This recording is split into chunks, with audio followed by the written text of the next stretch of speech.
Hi guys, it's me again, Amiel, your 10 years old YouTube princess. So for today's video, we are gonna make DIY pot holder. Nakikita mo ba ang telang gamit ng nanay at tatay natin habang nagluluto? Hawak ang kawali o kasirola? Ang tawag dito ay pot holder. Maraming klase ng material o disenyo sa paggawa ng pot holder. Pero ngayon ay ituturo ko sa inyo ang pinakasimpleng paraan sa paggawa nito. So the first thing we need to do is prepare the materials. So we're going to need some old clothes, some scissors, and that's it. Gamit ang mga lumang damit at gunting, gumupit ng mahahabang strips ng tela na may katamtamang kapal. Siguraduhin gumamit ng gunting na angkop sa panggupit ng tela upang mas mapadali ang gawain ito. Maaaring gumamit ng higit sa isang kulay o tela upang mas gumanda ang iyong pot holder. At higit sa lahat ay maging maingat habang gumagamit ng gunting. Ayan guys, eto na ang ating nagupit na damit. So inayos ko na rin siya para mapadaling gawin. So ayan guys, umpisahan na natin. Una, ay kailangan nating isali ang bawat dulo ng nagupit na tela sa isa pang mas mahabang tela.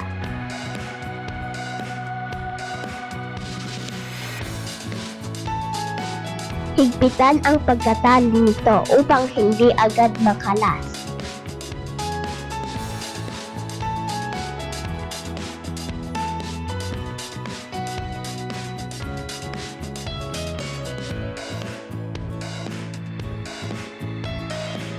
So guys, tapos na natin naitali ang ating maiksing tela sa ating mahabang tela. Simulan ang paghabi. Salitan o alternate na itaas at ibaba ang mga tela.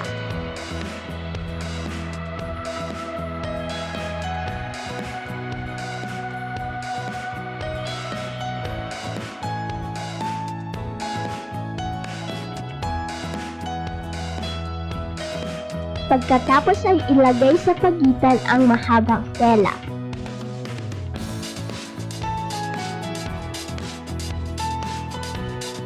At alternate pagpalitin ng pwesto ang mga tela mula sa itaas at ibaba.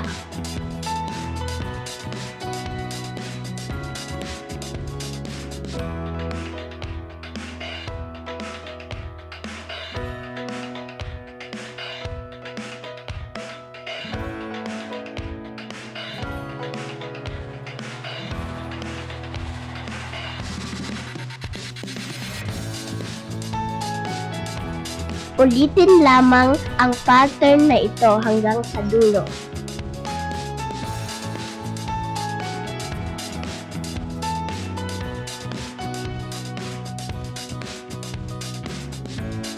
Kapag nabuo na ang nais na sukat ng pot holder, ay maaari nang itigil ang paghabi at i-lock o secure na ang dulo. So guys, tapos na ako sa paghahabi. So, ito na yung gusto kong size na nagawa ko. Ngayon, ang gagawin naman natin ay gagawa na tayo ng lock. So, kailangan na ulit natin itali para ma-lock.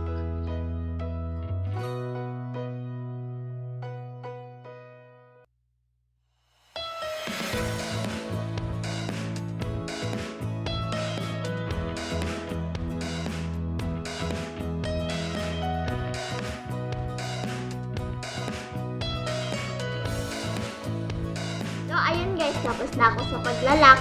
Ngayon, gugupitin naman natin ang mga excess.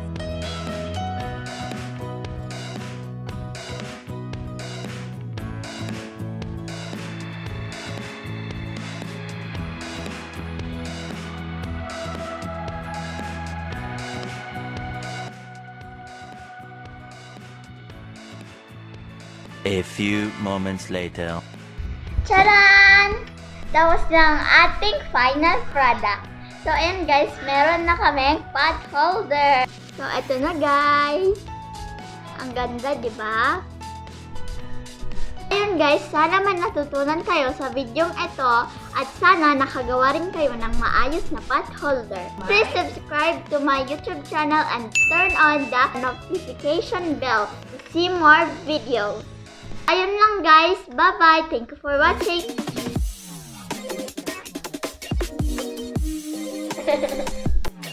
Bye-bye.